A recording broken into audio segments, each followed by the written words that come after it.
और सांगो पांग उपासना अनन्य भाव से युगल सरकार की, तो अगाध प्रेम इसका प्रादुर्भाव होता है। अबाध किसी भी तरह की कोई भी विक्षेप, आवरण, मल या द्वंद्व या भोग आकर्षण प्रिया प्रीतम के उपासकों के हृदय में नहीं, क्योंकि उनके हृदय में ऐसी द्रवण क्रिया होती है लाडली जू के गोरे चरणारविंद के प्रसाद से, ऐसा सुख होता है कि सब शुष्क हृदय को आकर्षित करते हैं। काम, क्रोध, लोभ, मोह, मद, मत्सर ये सब घृणित दिखाई देते हैं। जैसे कोई वमन नहीं खाना चाहेगा, जैसे कोई विष्ठा की तरफ थोड़ा भी आकर्षण वृत्ति नहीं रखता है, ऐसे ब्रह्मादिक के भोग सब विषम लागत ताहि, नारायण ब्रजचंद की लगन लगी है जाए। और फिर ब्रजचंद जिनकी लगन में है वो प्यारी जो जाके अधीन सदा इस सांवरो, या ब्रज को शिरताज हमारे माई श्यामाजू को राज। श्यामाजू के चरणों की उपासना और विषय आकर्षण समझ में नहीं आया। अभी श्यामाजू के चरणों की समझ नहीं आई, अभी श्यामाजू के चरणों की प्रपत्ति नहीं हुई, शरणागति नहीं हुई। नहीं, गोरे चरणारविंद की शरणागति से हृदय द्रवित होता है। द्रवित हृदय में किंचन मात्र कोई विकार अपना अधिकार कर सके असंभव। प्रेम को प्रेम ही पहचाने। जब हृदय में प्रेम जागृत होता है तो सिर्फ प्रेम की पहचान होती है और कुछ नहीं, सब ज्ञान शून्य बुद्धि हो जाती है। किंचन मात्र अन्य कोई ज्ञान की स्फुरणा ही नहीं होती। प्रेमाधीन चित्त, प्रेमाधीन मन, प्रेमाधीन बुद्धि और प्रेम दासत्व में अहंकार, तो सिर्फ प्रेम ही प्रेम और कुछ नहीं। विश्वास मानिए, जब तक प्रेम का उदय नहीं होता तब तक ये नाना प्रकार की विलासिता, नाना प्रकार के आकर्षण, प्रपंच, रुपया, मान, सम्मान, ये सब अच्छा लगता है। जहां प्रेम का स्फुरण हुआ, लाडली लाल को बुलाना नहीं पड़ता कि आप आ जाइए, कृपा करके हमें दर्शन दीजिए। ये तो भक्तों की दैन्यता होती है। ये बिना बुलाए आकर नेत्रों में बस जाते हैं। विश्वास कीजिए, सत्य मानिए, ये हैं, यही हैं, आप में हैं, सर्वत्र हैं। बस आवश्यकता प्रेम है तो ये प्रकाशित हो जाते हैं। ते समाज गिरजा में रहू और सर पाई बचन एक कहू, हरि व्यापक सर्वत्र समाना, प्रेम ते प्रगट हुए मैं जाना। प्रेम तो प्रकाशित हो गए युगल सरकार नेत्रों में, और एक बार ये नेत्रों में आए तो ये फिर जाते नहीं, इतने करुणा में हैं। करुणा में क्या है, ये भी बंध जाते हैं। भक्त अपने हृदय में प्रेम की बंधन से इनको जकड़ लेता है, ये जाने की सामर्थ्य खो देते हैं। सर्वतंत्र स्वतंत्र परमात्मा ईश्वर भगवान ब्रह्म जो कहो ये सब यही हैं, लेकिन प्रेम इनको भी अधीन किए है और भक्त को भी अधीन किए है, इसलिए वो महाबलशाली। ये बस जाते हैं नेत्रों में। गौर श्याम जोरी जिसके नेत्रों में बसी, उसे और फिर कुछ अच्छा लगता है नहीं। प्रेम को प्रेमी ही पहचाने।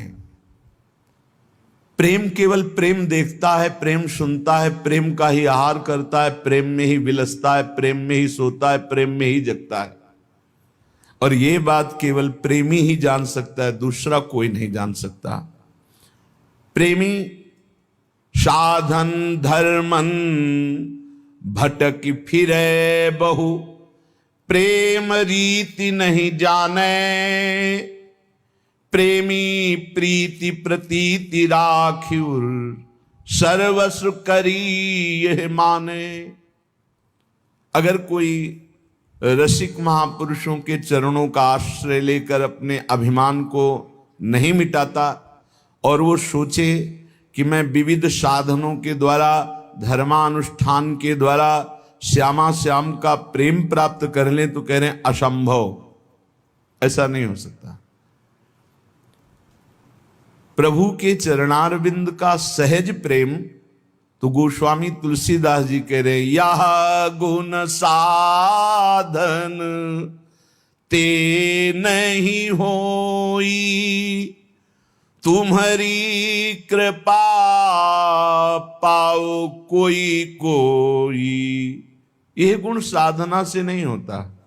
जो प्रेम है, दैन्य है, ये हरिजू की कृपा से होता है। हरिजू की कृपा का क्या स्वरूप है, कैसे जाने कि हमें हरिजू की कृपा प्राप्त हो गई। रसिकन संग फिरो दिन राती, कहो कृपा उपजय के ही भांति। रसिकन संग फिरो दिन राती। रसिक तभी पहचानिए जाके यह रस रीति, जिनके ही में उपजे लाल लाडली प्रीति। बस जिनके एक ही चाह है लाड़ लाडली की, दुलार करने का, सेवा करने का, उनके गुणगान गा के रोने का, उन्हीं के सामने हर समय चाहे कोई भी कर्म कर रहे हों, उनके सामने हम हैं, वो हमारे सामने हैं, उन्हीं को रसिक कहते हैं। प्रतिपल प्रति क्षण वर्धमान जो प्रेम है लाडली लाल के प्रति अनन्य, उन्हें रसिक है। जो रसिकों का संग है, हरिजू की कृपा है। और रसिकों के संग रात दिन, अर्थात उनकी आज्ञा के अनुसार हमारे तन मन वचन की चेष्टा हो, तो रसिकों का रात दिन संग माना जाता है। इसी से कृपा का उदय होता है, जिस कृपा में प्रेम वर्धन हृदय में, उसी प्रेम से, प्रेम डोरी से प्रिया प्रीतम बंध कर नेत्रों में समा जाते हैं, हृदय में बंध जाते, एक क्षण के लिए नहीं जाते। गौर रूप वृषभानु नंदिनी, श्याम बरन नंद नंद, बसो मेरे नयनन में दो चंद। ये एक क्षण के लिए भी।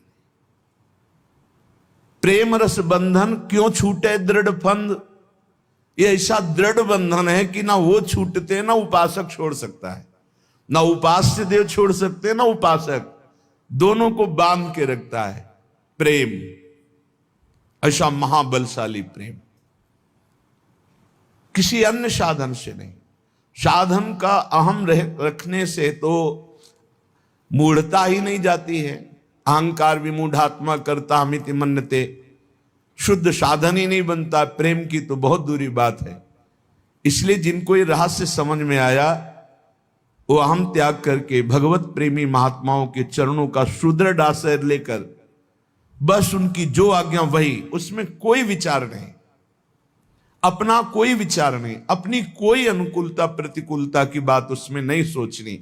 हमारे अनुकूल बात है या प्रतिकूल बात है मन के, हमें नहीं देखना। हमें जो आज्ञा हो रही बस वैसा ही करना है, निश्चित प्रेम प्रकाशित हो जाएगा। साधन एक कृपा प्यारी की, ये निश्चय ठहराने। इस प्रेम की प्राप्ति का समस्त रसिक महापुरुषों ने निर्णय किया है कि मात्र प्यारी जू की कृपा से ही प्रेम उदय होता है। प्यारी जू श्यामा जू की कृपा से। प्रभु श्री कृष्ण जिसे प्रेम देना चाहते हैं अपना, तो श्री कृष्ण का मूर्तिमान प्रेम है राधा किशोरी। वो राधा नाम में किशोरी जू के गोरे चरणारविंद में रति प्रदान कर दे, और इसका फल होता है महाप्रेम। महाप्रेम की उमगन में वो दिव्य भाव देह प्राप्त करके अपने लाडली लाल के समीप प्रतिपल शरीर रहते हुए भी वो विदेह रहता है, शरीर भान रहित, निरंतर प्रिया प्रीतम की सेवा में निमग्न। बहुत सुंदर स्थिति होती है। बस ये कृपा केवल लाडली जी से। सबे अंग गुणहीन हो ताको जतन न कोय, एक किशोरी कृपाते जो कछु होए सो होए, सोऊ कृपाति सुलभ नहीं ताको कौन उपाय, चरण शरण हरिवंश की सहजय बन्यो बना। ये जो सखियां आचार्य रूप से अवतरित हुई, इनकी चरणों की शरणागति मिल गई तो प्रियाजू की कृपा निश्चित निश्चित हमारे ऊपर बरस रही है। प्रेमी जन को और न भावे, यहां तक कि वेद पुराण बखाने, बस वो एक स्वाति बूंद की नाई, श्यामा श्याम उर आने। जैसे स्वाति कि जल को पपीहा एकटक देखता रहता जहां वर्षा मुख, बस श्यामा श्याम की बात, श्यामा श्याम का नाम, श्यामा श्याम के रूप, श्यामा श्याम का धाम, श्यामा श्याम की लीला, बस इसके सिवा उस प्रेमी को और कुछ अच्छा नहीं लगता। क्योंकि ना उसे धर्म चाहिए, ना अर्थ चाहिए, ना काम चाहिए, ना मोक्ष चाहिए, तो इनकी चर्चा भी उसके लिए व्यर्थ ही हो जाती है। धर्माद्यर्थ चतुष्टयम विजयताम, अन्यत्र विजय को प्राप्त हो, पर यहां उनकी चर्चा ही नहीं, क्योंकि हमें चाहिए ही नहीं। हमें जिस मार्ग में ही नहीं जाना उसके किलोमीटर क्या गिनना, तो हमें जाना ही नहीं है। ना मोक्ष प्राप्त करना है, ना हमें कोई कामना की पूर्ति करनी है, ना हमें धर्मानुष्ठान करना है, क्योंकि समस्त धर्मों का परम धर्म प्रेम है, जो भागवत धर्म से भी ऊपर विराजमान है। प्रेम धर्म का पथिक वेदान्यपि सन्न्यस्ति, वो वेद का भी त्याग कर देता है। फिर अन्य शास्त्रों की तो बात जाने दो। वेदान्यपि सन्न्यस्ति सा केवलम अवच्छिन्न अनुरागम लभते, देवर्षि नारद जी कहते हैं। तो कह रहे एकमात्र जैसे पपीहा चातक स्वाति के बुन, ऐसे ही इस श्यामा श्याम की अनन्यता वाला मार्ग है। इसमें एक परम लाभ है, बड़ा गूढ़ रहस्य है। आप साधन करते हैं उसका फल मिलेगा। आप विविध प्रकार के भगवत स्वरूपों की आराधना करते हैं, आप भक्त कहलाते हैं, आपका कल्याण होगा। त्रुटि हो जाएगी, प्रायश्चित करो, क्षमा याचना। लेकिन यहां जो एक शब्द है श्यामा श्याम का संबंध अनन्य, इसमें बहुत गूढ़ विषय छुपा हुआ है। अगर वो अनन्य है श्यामा श्याम का, और वो जितेंद्री नहीं है, अच्छे आचरण भी नहीं है, अभी ठीक से भजन भी नहीं कर रहा है, तो आपको हम सच्ची बताएं, अंदर की बात कह रहे, बेटा चाहे जितना दुष्ट हो, पर माता का पक्ष बेटे की तरफ ही रहेगा। पिता थोड़ा कड़ुआ बोल करके रोष दिखाएगा, पर वो जिधर माता है उधर ही पक्ष उसका भी रहेगा। माता पिता का एक हृदय में वात्सल्य ऐसा है कि वो हजारों दोष उसके सामने उसके बेटे के प्रस्तुत किए जाएं तो वो सुनेगा, लेकिन अंदर से मानेगा नहीं, प्रियता रहेगी उसकी, वो पक्ष लेगा उसी का। तो ये जो वात्सल्य अनंत ब्रह्मांडों में अनंत माताओं में है, वो मेरे हरिजू के एक अंश से है। और हरिजू वात्सल्य समुद्र है, और उस वात्सल्य समुद्र का सार हमारी लाडली जू है। लाडली जू का हृदय परम वात्सल्य में, मतलब आप ये समझ लीजिए, अगर थोड़ा भी पकड़ पा रहे हैं, सहज स्वभाव परे नवल किशोरी जू को मृदुता, दयालुता, कृपालुता की राशि है। ने कहूं नरिस कहूं भूली हूं न हो सकी, इसका भाव समझ रहे।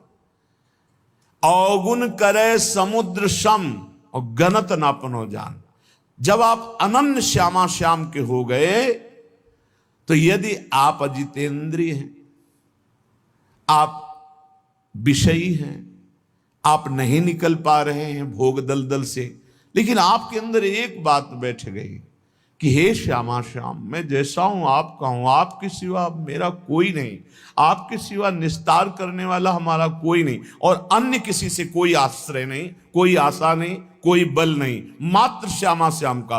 तो पक्का समझिए उसकी अजितेंद्रियता अवगुण की तरफ ना देखते हुए अपनेपन को देखकर, अवगुण करे समुद्र सम गणत न अपनो जान, ये मेरा है, इससे उसको वो पद मिलेगा जो बड़ी बड़ी साधनाओं को अच्छी तरह निर्वाह करने वालों को भी नहीं मिलता। संभाव्योपि विरंच नारद शिव स्वयं भुआद्यैर्नया तस्मा शास्त्रम प्रमाणम। श्रीमद राधा सुधा निधि में जिस पद के लिए संभावना भी नहीं कर सकते ब्रह्मादि ईश्वर कोटि के महापुरुष, अपने जैसे अधमों को लाडली जो कृपा करके वो पद स्वाभाविक दे देती है। ये अनन्यता में होता है। यद्यपि भक्त अनन्य जो विषय इंद्रियन बस होए, कर्मठ कोटि जितेंद्रियन ते समलहन को। मान लीजिए बहुत कृपालु लाड लीजिए, देखा है, हमने देखा है, कई बार देखा है कि माता पिता का प्रेम अपने पुत्र के प्रति सबसे अलग हटकर होता है। गुरु प्रेम लघु, ईश्वर प्रेम लघु, कल्याण मोक्ष, इस सब एक कोने में, पुत्र प्रेम के आगे कुछ नहीं रहता, क्योंकि वो मेरी आत्मा है, वो मेरा पुत्र है, ऐसी भावना रहती। इसमें मूल भाव होता वात्सल्य। वात्सल्य ये सूकर कुकर पशु पक्षी सब जितनी जननीय माताएं हैं उन सब में रहता है वात्सल्य। वो अपने प्राण दे देगी लेकिन अपने जीते जी अपने बच्चे को दुख नहीं आने देगी। तो अनंत वात्सल्य समुद्र प्रभु और उसका सार वात्सल्य लाडली, उनसे हमने अपनापन कर लिया, बस केवल अपनापन।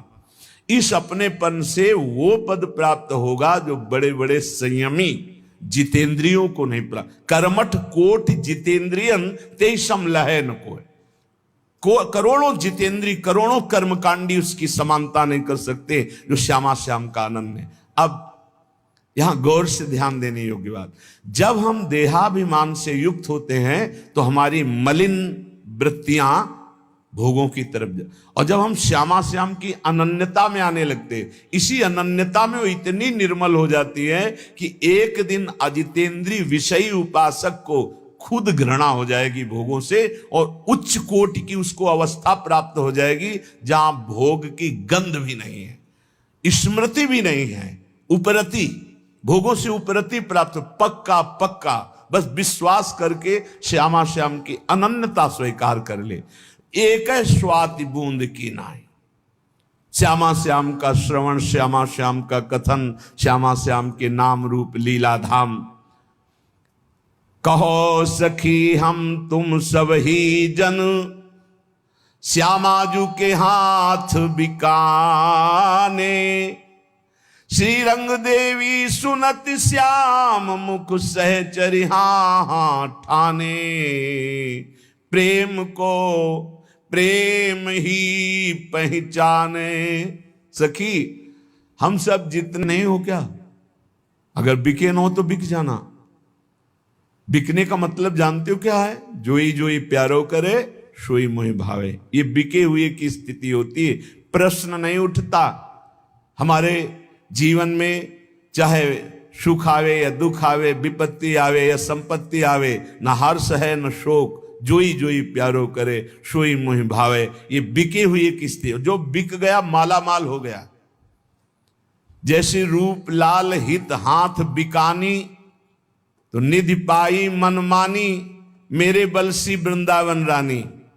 जाहि निरंतर सेवत मोहन, बन विनोद सुखदानी, मेरे बलसी वृंदावन रानी। जिनकी चरण कृपा ते पाई, बिल्कुल सत्य मानिए, इसमें कोई पसीना चुवाने का मार्ग नहीं है। ये बहुत मृदुल मार्ग है, क्योंकि अत्यंत सुकुमारी हमारी प्यारी कठोर साधना से प्राप्त ही नहीं होती। सहज में समर्पित हो जाओ। श्यामा श्याम श्यामा श्याम श्यामा श्याम, बिका हुआ अपने को समझो। किस बात का अभिमान, तुम कुछ नहीं कर सकते। एक रोम टूट के गिर जाए उसे पुनः लगा नहीं सकते, चाहे जितना तप कर लो, एक रोम नहीं लगा सकते हो। फिर क्या तुम कर सकते हो? किस बात का अहंकार? अरे श्यामा जी कृपा कर रही तब तुम राधा नाम ले पा रहे हो, श्यामा जी कृपा करी तो उनके धाम आए हो, श्यामा जी कृपा कर रही तो आराधना बन रही, तो श्यामा जी कृपा करेंगी तो श्यामा जी मिल जाएंगी उन्हीं की कृपा से। हमें बस श्यामा श्याम के अनन्य होना है। श्यामा प्यारी को ये प्रेम पंथ कठिनाई। बोले सहज कह रहे हो कि कोई पसीना चुआने की बात नहीं, फिर आगे कह रहे हो कठिनाई। हां यही कठिनाई है। इसमें सबसे ममता हटानी होती है और ये बहुत कठिन है, बहुत कठिन है। बता रहे कि एक तरफ श्री भगवान और एक तरफ झूठी ममता, तो हम झूठी ममता को गले लगा लेंगे, श्री भगवान की तरफ पीठ कर लेंगे। यही अनेक जन्मों से करते चले आ रहे हैं, इसलिए हमारी दुर्दशा नहीं रुकी। सबसे ज्यादा सृष्टि में ममता पाई गई मां में। मां जैसी ममता कहीं नहीं देखी गई। मां में सबको ये पता है, मां में अलौकिक ममता होती है। खान पान दुलार प्यार हर समय अपने पुत्र के विषय में और यहां जब परमार्थ में चले तो सबसे पहले उससे ममता हटानी।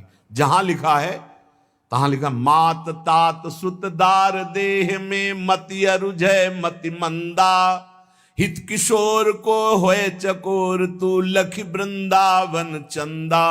पहले मात तात गोस्वामी तुलसीदास जी, जननी जनक बंधु सुत दारा, तन धनु धाम सुहृद परिवारा, सबकी ममता ताग बटोरी, मम पद मनहि बांधी बर डोरी, समदर्शी इच्छा कछु नाहि, हर्ष शोक भय नहीं मन माही, अस सज्जन मम उर्बस कैसे, लोभी हृदय बसो धन जैसे। सबसे पहले मां से ममता, यह है कठिनाई। श्यामा श्याम की प्राप्ति कठिनाई नहीं है। आज तक जहां सुनो भगवत प्राप्ति दुर्लभ है, बड़ी कठिन है। गुरुजनों के प्रताप से समझ में आया कि भगवत प्राप्ति जैसी सहज बात और कोई है ही नहीं। कठिन है जगत की ममता छोड़ना, राग छोड़ना, मोह त्याग कर पाना। इसलिए भगवत प्राप्ति कठिन कही गई, भगवत प्राप्ति कठिन नहीं। कठिन है ये जननी की ममता, जनक की ममता, तन की धन की धाम की पत्नी पुत्र नाना प्रकार के सब भोग सुख सुरत, इन सब की ममता ताग बटोरी, मम पद मनहि बांध बर डोरी। रोज सुनते देखो हृदय में क्या है, वही धागा बंधा हुआ है जोर से ममता का। प्रियाजू के चरणों में कितनी ममता है, तो आप खुद न्यायाधीश बन करके देखिए अपने हृदय में कि एक तरफ प्रियाजू है, एक तरफ ये संबंध है, किधर हमारा झुकाव है। तो आप देखोगे आपके तराजू के कांटे का झुकाव इधर ही आएगा। पुत्री पुत्र परिवार पत्नी संपत्ति नाना प्रकार के जितने संबंध, यही गहराई से हृदय में अधिकार किए हुए हैं। इसीलिए श्यामा प्यारी को ये प्रेम पंथ कठिनाई, बस इसी बात की कठिनता है। हमारे प्रभु का पूर्ण स्वरूप, उनको किसी से कुछ नहीं चाहिए, पर एक मांग है अनन्यता। वो दुशरिया पसंद नहीं करते। एक भरोसो एक बल एक आस एक विश्वास, बस एक राम घनश्याम है चातक तुलसीदास। ये जितनी जल्दी कर पाओ गुरु प्रताप से, रसिकों के वाणी के अनुसार चलने से, बस प्रेम स्वाभाविक है हमारे हृदय में। प्रेम को कहीं से लाना नहीं है।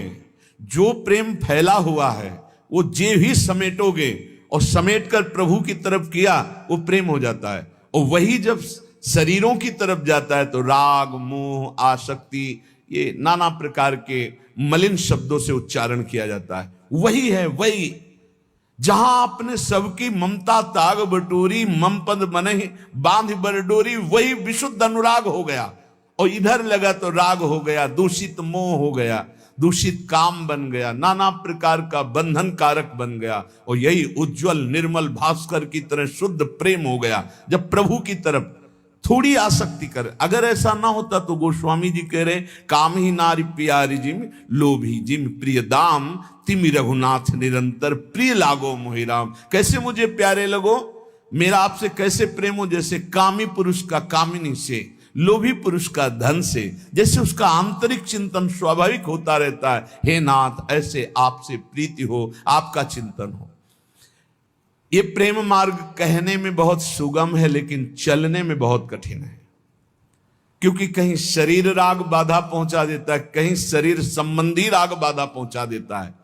कहते सुगम चलती अति दुर्गम, शीस समर्पे जाई, मन तुरंग पे बैठ संहार के, चलनो पावक माई, ये श्यामा प्यारी जू को प्रेम पंथ कठिनाई।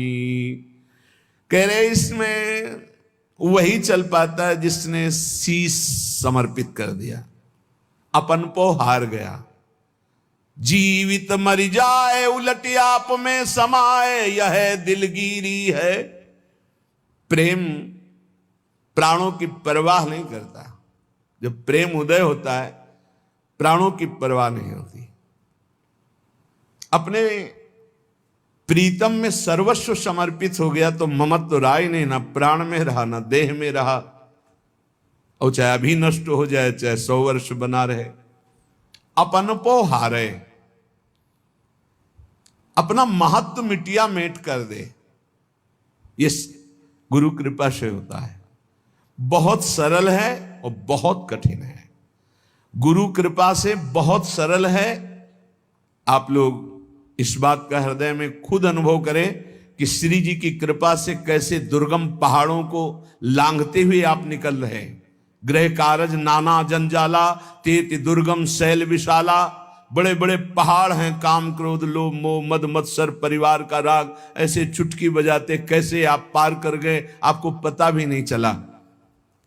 यद्यपि आपके पैरों में इतना बल नहीं है कि उस पहाड़ को लांघ सके, लेकिन पंगुम लंघयते गिरिम, पंगु भी बड़े बड़े पहाड़ को लांघ सकता है। यत् कृपातम हम वंदे परमानंद माधवम। जिन माधव जी की कृपा में इतनी सामर्थ है, तो जो कृपा का आश्रय लेकर अपने महत्व को समर्पित कर दिया, अपना महत्व कोई नहीं रह गया, वही शीश समर्पित किया हुआ प्रेमी कहा जाता है। शीश समर्पित, अब मृत्यु का भी कोई भय नहीं। यहां तो थोड़ी सी प्रतिकूल परिस्थिति में अश्रद्धा होने लगती है गुरु में, भगवान में। पता नहीं भगवान है भी कि नहीं, ऐसा क्यों किए। ये प्रेमी का हृदय नहीं होता है, ये स्वार्थी कामी का हृदय होता है। ऐसा वो कामना से युक्त है, उसे अनुकूलता चाहिए, उसको मान चाहिए, उसको सुख चाहिए। वो प्रेमी नहीं। प्रेमी तो परवाह कब करते प्राणों की, कब परवाह की।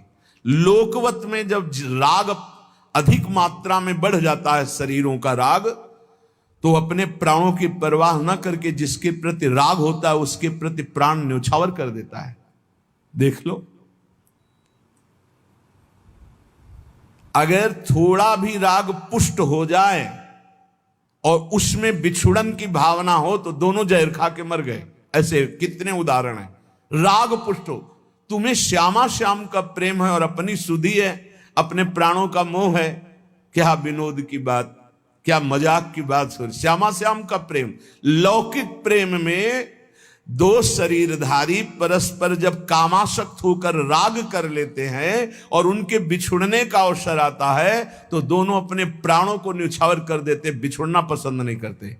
आप श्यामा श्याम के प्रेमी कहलाकर आपको अपने सुख की याद है, अपना महत्व है, अपनी कुछ चाहत है।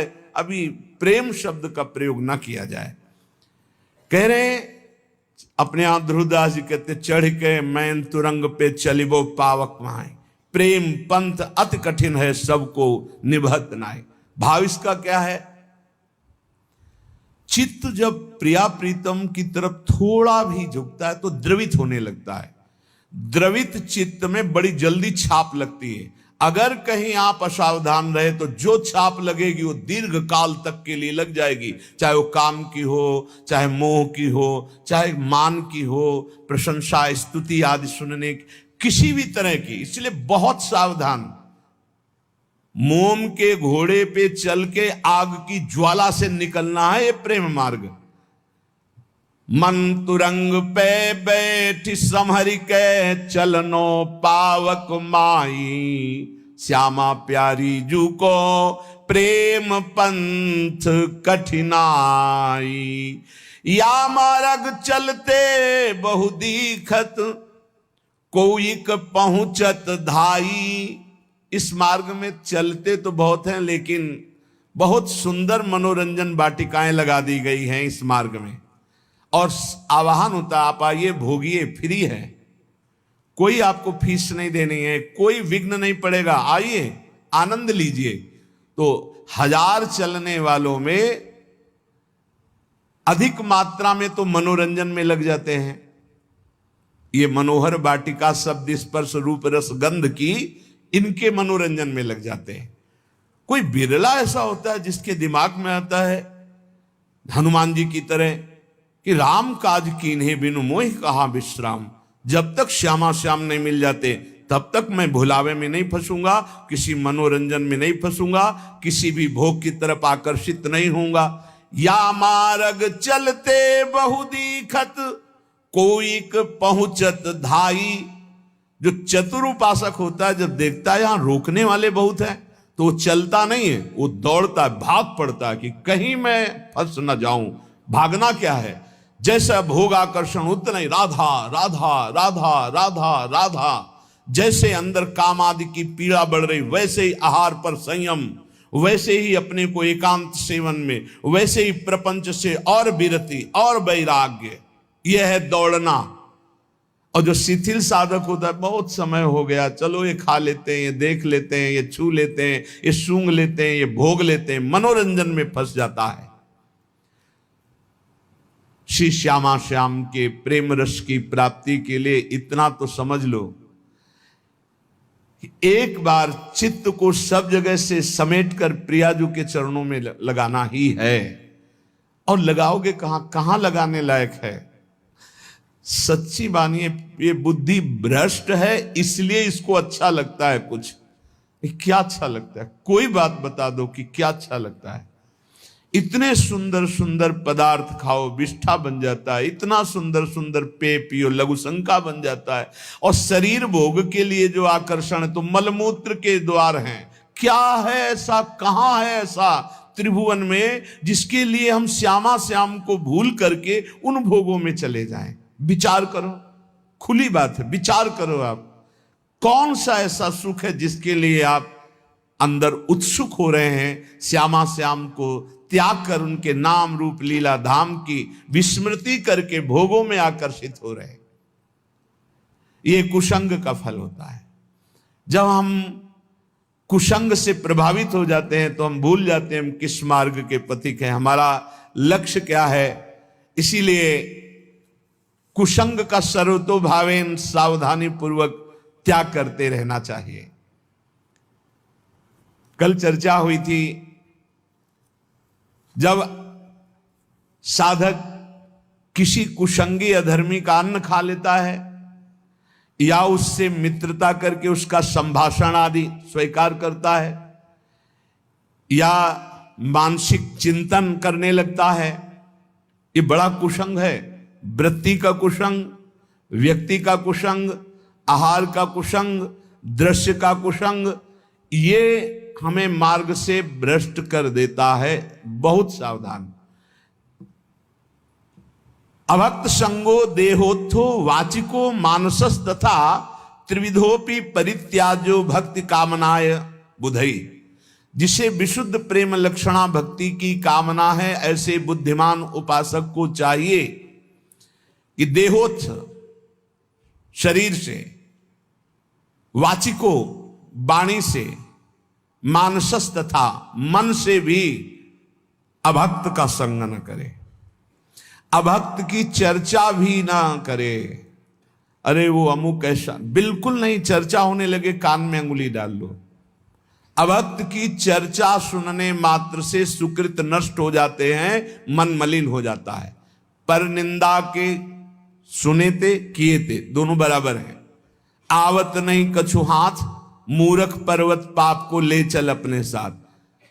उपासक को चाहिए कि अभक्त पुरुष की वाणी से चर्चा भी ना करे।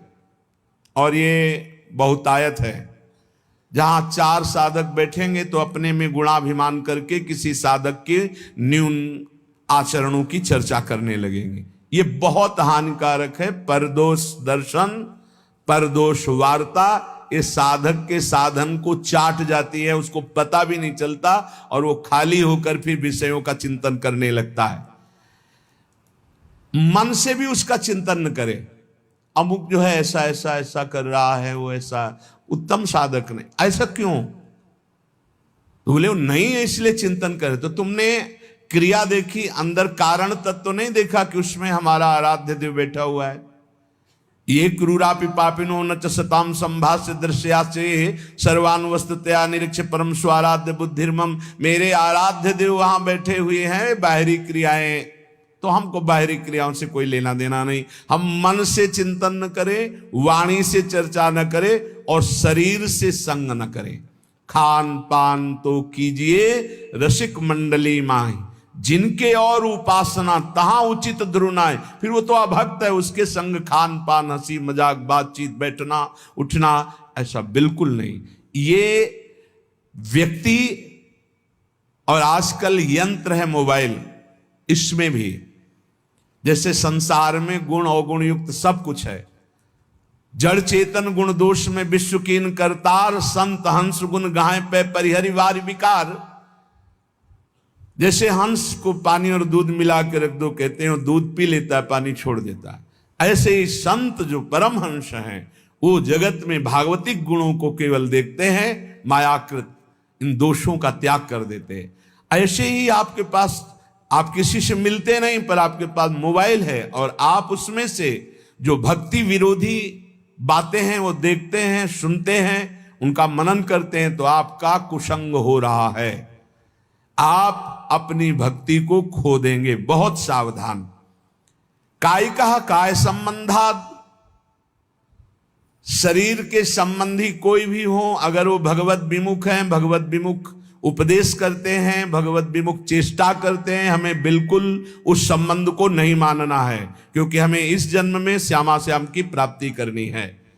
प्रहलाद जी हाथ जोड़कर साष्टांग दंडवत करके खड़े हुए, पिताश्री कहकर सम्मान से बोलते थे। जब हरि की निंदा करने लगे हिरण्यकश्यप, प्रहलाद जी ने दैत्यराज कह के बाद, अब नहीं, जाके प्रिय न राम वैदे ही तजिए ताहि कोटि बैरिशम यद्यप परम स्नेही। भरत जी माता कैकेयी को साष्टांग प्रणाम करते। जब आराध्य देव श्री राम को 14 वर्ष का वनवास रूपी वरदान मांगने की बात सुनी तो कहा, पापिनी आज के बाद तेरा कभी मुख नहीं देखेंगे और तुझे कभी मां नहीं कहेंगे। जीवन में भरत जी ने मां नहीं कहा। यहां कह रहे कायिका काय संबंधात,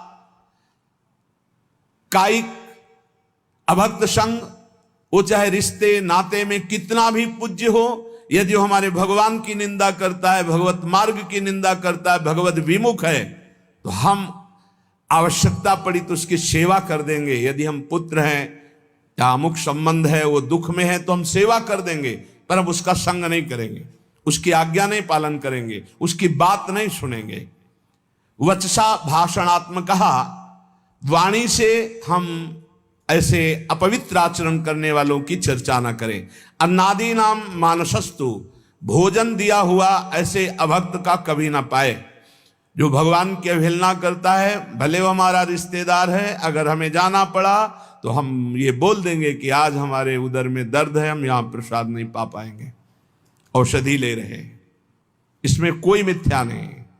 हम भगवत मार्ग को पुष्ट करने के लिए अभक्त के घर का अन्न भी न खाए। अन्नादि नाम मानसस्तु, अगर अन्न आदि पाओगे तो तुम्हारी मानसिक वृत्ति बिगड़ जाएगी।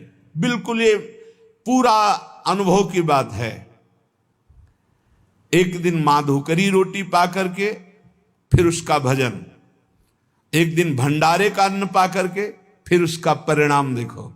चिंतन में जमीन आसमान का अंतर हो जाता है।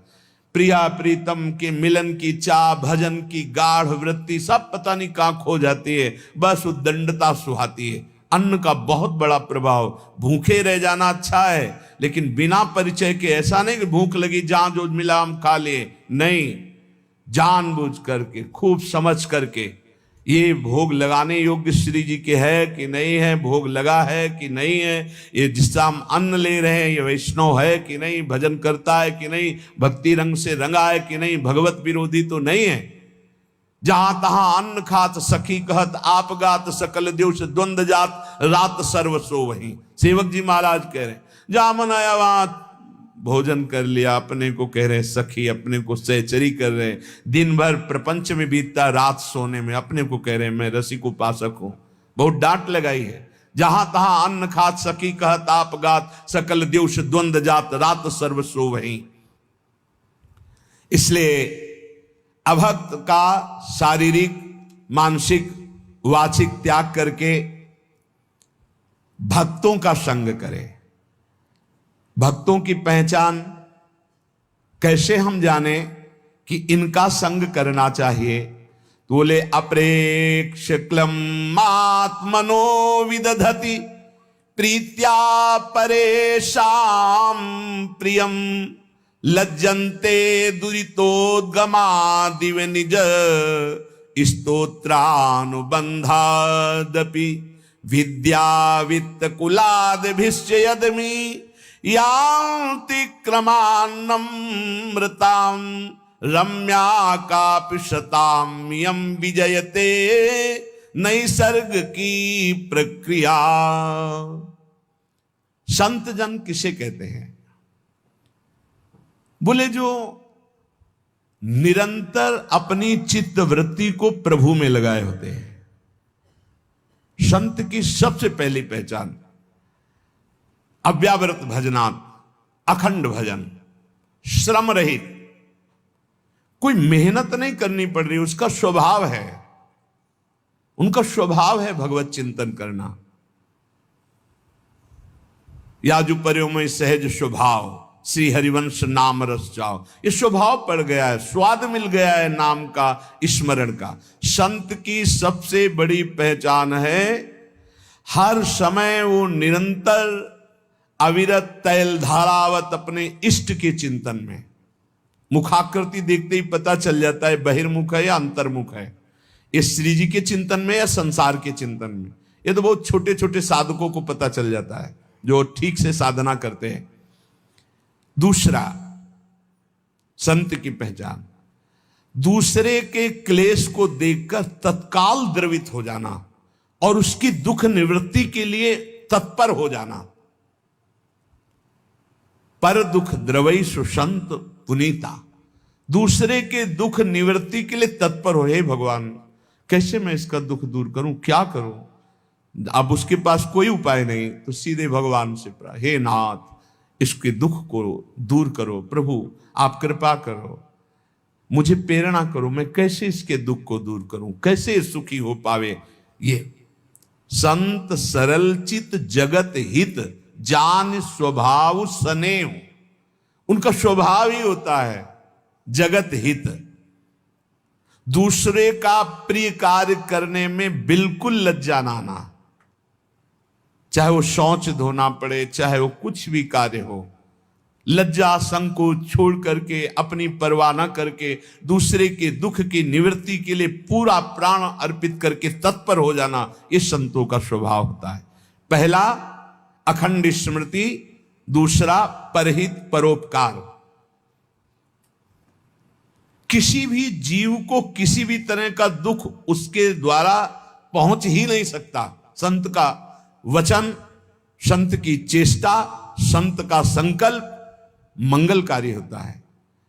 साधु ते होए न कारज हानि, किसी भी तरह का चाहे वो वाचिक ही क्यों ना हो, संत के कभी ऐसे वचन नहीं निकलते कि दूसरे के हृदय में जाके पीड़ा पहुंचा दे। नहीं, संत के हृदय से निकले हुए वचन तो ऐसे होते हैं दूसरे के हृदय में आनंद वर्धन करने वाले। परुख वचन, कठोर वचन ये संत के वाणी से निकल ही नहीं सकते, क्योंकि वहां निरंतर भगवत स्मृति चल रही। शरीर से ऐसी चेष्टा ही नहीं हो सकती। तो जिसे भगवत मार्ग में चलना है तो इसको आदर्श मानकर स्वीकार करना। पहला, अखंड स्मृति, हम हर समय भगवान के स्मरण में, प्रिया प्रीतम के नाम स्मरण में लगे रहें। दूसरा, किसी को भी दुख न पहुंचावे। ये जो अंडा, मांस, मछली ये सब खाते हैं, इनकी बड़ी दुर्गति होने वाली है। ये ना समझें कि हम परम स्वतंत्र हैं, जो चाहे कर ले। नहीं नहीं नहीं, यहां एक सेकंड का भी हिसाब मिलेगा आपको, एक सेकंड का भी। जब से आपकी शुद्धि हुई और जब आप बेशुद्ध होंगे, मरेंगे, उस समय तक का पूरा रजिस्टर आपका है, आपके साथ है। जय श्री हरिवंश नरक गति दुर्भर, यम द्वारे कटियत नख छिके। एक छोटी सी क्रिया का भी हिसाब है, आप मनमानी ना सोचे। मांडव्य ऋषि ने तितली की गुदा में कांटा डाल के छोड़ दिया था, तो उनकी गुदा में सूली डाली गई, सूली, और वो काट दी गई, निकली नहीं। अणि मांडव्य नाम पड़ा। वही धर्मराज जी को जाके साप दिए तो विदुर जी के रूप में धर्मराज जी अवतरित हुए। एक इतने बड़े ब्रह्म ऋषि तपस्वी तितली की गुदा में कांटा डाले, उसको नहीं मिटा पाए, और उनकी गुदा में सूली पड़ी रही, आज भी पड़ी है। और आप उबाल उबाल के खा रहे हो, काट करके खा रहे हो, तो आपकी दुर्गति क्या होगी? सावधान हो जाए। सबसे प्रार्थना है, यदि जीवन अपना मंगलमय आनंदमय करना चाहते हो तो मदिरापान करना, मांस खाना, अंडा खाना, मछली खाना, ये जीव जंतुओं को भून कर उबाल कर खाना बंद कर दो। नहीं, नरक में भुने जाओगे, और यहां भी भुनोगे। वीआईपी कार में आग लगेगी और पूरे के पूरे परिवार सहित भुन जाओगे। जो बहुत स्वाद ले रहे हो ना, ऐसे चीखोगे, कोई खोलने वाला नहीं मिलेगा, क्योंकि वो तार बंद हो जाएंगे जिनसे बटन से खुलता है। तुमने भूंजा है ना, तो तुम्हें काल भूंजेगा उसी कार में। बड़े रौब से चल रहे, कई करोड़ की कार है, उसी में भूंज जाओगे। हमारी बातें कड़वी लगेंगी, लेकिन समझ लीजिए, शरीर से, मन से, वचन से दूसरों का दुख भरा कार्य, अपकार, अहित कार्य करने वाला कभी चैन से नहीं रह सकता, कभी शांत नहीं रह सकता, सदैव दुखी रहेगा। इसलिए दूसरों के शरीर का मांस खा के कोई बलवान नहीं होता। आप थोड़े दिन ब्रह्मचर्य से रहिए, सदाचार पालन कीजिए, सात्विक भोजन, ऐसा बल आता है, सच्ची मानिए, ऐसा बल आता है, ऐसा उत्साह होता है। ये चर्बी बढ़ाने वाले जानवरों को खाने वाले, इनकी कितनी ताकत होगी, सच्ची माने। हम मजाक नहीं कहते कि हम विनोद में कहते हैं। एक घूंसे में बैठ जाएंगे। सात्विक ब्रह्मचारी हो, सात्विक भोजन करता हो, और एक घूंसा कस के मार दे तो मुंह बगाड़ देंगे। जो भैंसा और बकरा खाते हैं ना, मुंह बगाड़ देंगे। इनमें ताकत नहीं, ब्रह्मचर्य की ताकत, तपस्या की ताकत, सात्विकता की ताकत बहुत बड़ी ताकत है। ये सब भूल कर रहे हैं जो सोच रहे हैं हम बलवान बन जाए। बलवान नहीं बनोगे, ऐसी जगह कैंसर होगा कि ना खा पाओगे ना सोच हो पाओगे। दोनों बातें समझ लेना। हम भयभीत नहीं कर रहे हैं, कितने ऐसे उदाहरण सामने आते चले जा रहे हैं जो देखने को मिल रहे हैं। हे भाई, दूसरों का मांस खाना जहां तक हमारी आवाज पहुंच रही हो, अब भी बंद कर दो। हरि शरणम, हरि शरण में हो जाओ। वो कह रहे आम तो आम सर्वपापेभ्यो मोक्षयिष्यामि मा शुचा, मैं तुम्हें पवित्र कर दूंगा, पक्का पवित्र कर देंगे, क्योंकि जिनके चरण धोवन गंगा जी त्रिभुवन को पावन करने वाली, वो भगवान पक्का पवित्र कर देंगे। पर अब लो नसानी, अब ना नसही हो, अब तक किया अब मत करो, होश में हो जाओ। ये जो बहुत अच्छे कपड़े पहनकर आप समझते हो हम बड़े आदमी है ना, इतने छोटे बनाए जाओगे कि तुम्हें समझ में आ जाएगा। अभी अवसर मिला था कि धन के द्वारा असहायों की सेवा करो, दूसरों को सुख पहुंचाओ, नाम कीर्तन करवाओ, नाम कीर्तन करवा करके लोगों को सुख पहुंचाओ। तुम उपद्रव कर रहे हो, मनमानी आचरण कर रहे हो। इसलिए संत वही है जिसके वचन से, शरीर से, मन से किसी का कभी अमंगल ना हो। और संत वही जब उसकी प्रशंसा होने लगे तो ऐसा लज्जावान हो जाए जैसे किसी का पाप खुल जाए, पाप की बात खुल जाए तो कैसा लज्जित होता है, ऐसा प्रशंसा में लज्जित होना चाहिए। संत अपनी प्रशंसा सुनकर लज्जा से युक्त हो जाते और दूसरे की प्रशंसा सुनकर आनंदित होते हैं। दूसरे की निंदा सुनकर तुरंत कान में अंगुली, अपनी निंदा तो कान की अंगुली हटा लो, खूब आराम से सुनो। ये साधुता के लक्षण हैं। अपनी निंदा तो बुरी लगेगी, दूसरे की निंदा सुखद लगेगी। अपनी प्रशंसा अच्छी लगेगी, दूसरे की प्रशंसा दुखद लगेगी। ये असंत का लक्षण है। संत का लक्षण है अपनी प्रशंसा सुनते ही सकुचा जाना, दूसरे की प्रशंसा सुनते ही आनंदित हो जाना, अपनी निंदा सुनते हुए आनंदित हो जाना, दूसरे की निंदा सुनने पे क्लेशित हो जाना। अरे क्या भगवत चर्चा के सिवा ये क्या प्रपंच की बात सुना रहे। जैसे कोई पाप अपना प्रकट हो जाए तो लज्जा आ जाती है, ऐसे जब चार लोग प्रशंसा करने लगे तो लज्जा आ जानी चाहिए। संत में विद्या का, तपस्या का, भजन का, संपत्ति का, कुलीनता का किंचन मात्र भी अभिमान नहीं होता। जो असंतों में बहुतायत होती है, थोड़ी विद्या तो अभिमान, थोड़ा धन तो अभिमान, अपार धन, अपार विद्या, ज्ञान समुद्र होते हुए भी वो दैन्य होते हैं। हमने देखा है, महापुरुषों को देखा है। काशी में देखा, पूज्य बक्सर वाले मामा जी का अग्र पूजा का सम्मान किया गया था। एक से एक विद्वान पूज्य मामा जी का पूजन, उनके विषय मामा जी सबसे पीछे बैठे रहे। जानकी जी को अपनी बहन मानते थे, इसलिए उनको सब जगत मामा कहते थे। जब वो बोलने को हुए तो दैन्यता की झड़ी लगा दी। तब लग रहा था कि हाँ, भगवान के भक्तों में दैन्यता कूट कूट के भरी होती है। अभिमान किंचन मात्र उत्पन्न न होने पावे, अधिकाधिक दैन्यता। देखो ना, परम ज्ञानी हनुमान जी जब बोल रहे हैं विभीषण जी से, तो वे नहीं कह रहे मैं भगवान का अत्यंत नजदीकी सेवक हूं, भगवान राम हमें बहुत प्यार करते हैं और मुझे योग्य समझा इसीलिए मुझे भेजा। ऐसा नहीं, वो कैसे बोल रहे, असमय अधम सखा सुनु मोहू पर रघुवी, मैं कितना अधम हूं ऐसा प्रात ले जो नाम हमारा, ते दिन ताय न। अद्भुत दैन्यता। सबरी मैया के अधम ते अधम, अधम मति नारी, तिन माँ मैं मति मंद घारी। जहां देखो महापुरुषों में दैन्यता भरी हुई है। ये कोई बनावटी दैन्यता नहीं, वचन दैन्यता नहीं है, वो हृदय में ऐसा अनुभव होता है। ये साधुता कब आती है? असाधुओं का त्याग करे, साधुओं का संग करे, तो ये साधुता कब हृदय में आती है? बोले तुंडे तांडवनी रतिम वितनुते, तुंडावली लब्धये कर्ण क्रोड कदम्बिनी घटयते, कर्णार्बुदेभ्याः स्पृहां चेता प्रांगण संगिनी विजयते, सर्वेन्द्रियाणां कृतिम नो जाने जनिता कियद्भिरमृतै कृष्णेति वर्णद्वयी। जिसकी जिह्वा में दो अक्षर राधा राधा कृष्ण कृष्ण ये हर समय चलता रहता है, सब सद्गुण आ जाएंगे, धन्यता आ जाएगी, अभिमान का नाश हो जाएगा, तत्वबोध हो जाएगा, भगवत प्रेम हो जाएगा, विश्वास मान लो, सब कुछ हो जाएगा। रोज चर्चा इस बात की होती है, कह रहे इतना नाम में प्रेम हो जाए कि ऐसा लगे कि एक जिह्वा से काम नहीं चलता, करोड़ों जिह्वाएं हो जाए, करोड़ों जिह्वाओं से रटू राधा राधा राधा राधा राधा राधा। कितना सुखद है नाम। ऐसा लगता है दो कानों से काम नहीं चल रहा, करोड़ों कान हो जिससे हम सुने राधा राधा राधा, कृष्ण कृष्ण कृष्ण।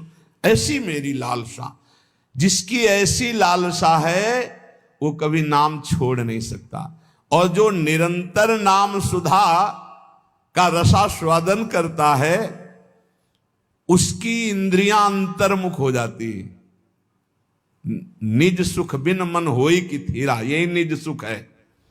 जब नाम सुख प्रकट होता है तो अपने आप मन अचंचल होने लगता, जाता नहीं विषयों की तरफ, और मन जो इंद्रियां बहिर्मुख होकर प्रकृति की तरफ, वो अंतर्मुख हो गई।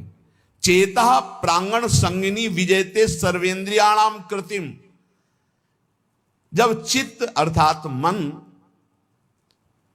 प्रभु के नाम रस में इतना पंगु होने लगा कि उसके जाने की कहीं इच्छा नहीं रह गई, तो इंद्रियां भी अंतर्मुख होकर के शांत हो गई। जहां इंद्रियां और चित्त ये नाम में डूबे तो सच्ची साधुता का स्वरूप प्रकाशित हो जाता है, उसमें बनावटीपन नहीं होता। आज तक जितने भी महापुरुष हुए वो सब नाम से हुए, ध्यान रखना। राधा राधा राधा, कृष्ण कृष्ण कृष्ण। अरे मन, ये बड़े दयामय हैं युगल सरकार। द्रुत कनक सुगौर स्नग्ध मेघौघ नील, छविभिर अखिल वृंदारण्य मुदभासयन्तौ, मृदुल नवदुकूले नील पीते दधानौ, स्मर निभृत निकुंजे राधिका कृष्ण चंद्रौ। राधा राधा कृष्ण कृष्ण ऐसा जपोगे तो क्या होगा? तुम्हारा चित्त रूपी दर्पण साफ होगा। चेतो दर्पण मार्जनम। जहां चित्त साफ हुआ और चित्त में ही चित्त चोर की झांकी आई, एक सघन मेघ श्याम वर्ण, जैसे नवीन जलधर में बिजली विराजमान हो दमकती हुई। आकाश की बिजली तो चमकती और अंतर ध्यान हो जाती है, लेकिन वृंदावन नवनिवृत्त निकुंज में जो बिजली विराजमान है मेघ में, वो स्थायी विराजमान है। आज दो दामिन मिल बहसी, बिचले श्याम घटाति नूतन ताके रंग रसी। आज दो दामिन मिल बहसी, एक चमकी चहु ओर सखीरी, अपने स्वभाव लसी। और आई एक सरस गहनी में, दो बुझ बीच बसी। आज दो दामिनी मिल बहसी। एक श्याम सुंदर के वक्षा स्थल से लगी हुई पीता अरुण क्षय मनंत तडिल्लता भाम, और एक आकाश में नवीन जलधर में चमकी और अंतर ध्यान हो गई। बोले ये नवनिवृत्त निकुंज में विराजमान नवीन जलधर की कांति वाले श्री लालजू के हृदय से लगी हुई श्री प्रियाजू, बोले ये संपूर्ण वृंदावन गौर श्याम कांति से उद्भासित हो रहा है। ऐसा वो उपासक देखता है जिसकी हर समय जिह्वा इस नामामृत का पान करती रहती। राधा राधा राधा। नीलांबर पीतांबर धारी नवनिवृत्त निकुंज में विराजमान श्री युगल सरकार की, परसों कह रहे थे लाइव दर्शन होता भाई। यहां हमारे प्रभु ऐसे नहीं कि आए और दर्शन दिए और चले गए, ऐसा नहीं होता। ये वृंदावन धाम है, जी नहीं सकते उपासक। रही न सकत पल पलकन अंतर, जैसे जलते मीन। तो क्या करते हैं? सीधे ऐसी सामर्थ्य प्रदान करते हैं, हृदय नेत्र खुलते हैं और प्रतिपल छिन छिन बिहरत संग, छिन छिन निरखत प्रेम भरी, छिन जस कहता भंग। ये जो कृपा हरिवंश की, सदा सदा के लिए वो श्यामा श्याम के संग हो जाता है। हर समय जिह्वा से निरंतर नाम जपते हुए हमारे नेत्रों में श्यामा श्याम क्यों प्रकाशित नहीं होते? क्योंकि कोई न कोई अन्य अभिलाषा भी है। विवेक के द्वारा उसको त्याग दो, नहीं तो हमारे प्रभु पहले वही भोग तुम्हें देंगे जो तुम आशा कर रहे हो। विभीषण जी आए तो सबसे पहला कार्य रघुनाथ जी ने समुद्र का जल मंगवाया और राज तिलक किया। और विभीषण जी ने स्वीकार किया, उर कछु प्रथम वासना रही। ये जो अन्य अभिलाषा है, ये देख लो अपने अंदर, जल्दी जल्दी इसको ऑपरेशन करो, विवेक के द्वारा निकाल कर बाहर कर दो। यदि आपसे नहीं हो रहा है तो गुरुजनों से निवेदन करो, डॉक्टर हैं वो, सदगुरु वैद्य वचन विश्वास करो, उनकी आज्ञा का पालन करो तो तत्काल उस वासना का नाश हो जाएगा। ऐसा नहीं हो रहा तो सबसे बड़े वैद्य हैं श्री श्यामाजू, श्री लालजू। प्रियालाल से प्रार्थना करो रो के, प्रभु मेरी इस वासना की कभी पूर्ति मत करना, इसको नाश कर दो प्रभु। यदि मैं बार बार आपसे विमुख कोई वस्तु, व्यक्ति, पदार्थ, स्थान चाहूं तो नाथ मेरी इस वासना को नष्ट कर देना, कभी पूर्ण मत करना। अगर अन्य अभिलाषा बनी रही, यहां तक कि मोक्ष की भी अभिलाषा, तो हमारे श्यामा श्याम से प्रेम में बाधा पहुंच जाएगी। इसीलिए अन्य अभिलाषिता शून्यम ज्ञान कर्माद्यनावृतम अनुकूलेन कृष्णानुशीलनम भक्ति रुत्तमा। प्रेम पूर्वक श्यामा श्याम का भजन करना, कोई भी आचरण उनके प्रतिकूल ना हो। प्रतिकूलस्य विसर्जनम अनुकूलेन कृष्णानुशीलनम। अनुकूल, अनुकूल रसिकों की आज्ञा, शास्त्राज्ञा के अनुसार ये अनुकूल होता है। उसके थोड़ा भी मनमानी करना प्रतिकूल हो जाता है। किसी भी प्रकार की कोई अभिलाषा अन्य ना हो, यहां तक कि ब्रह्म ज्ञान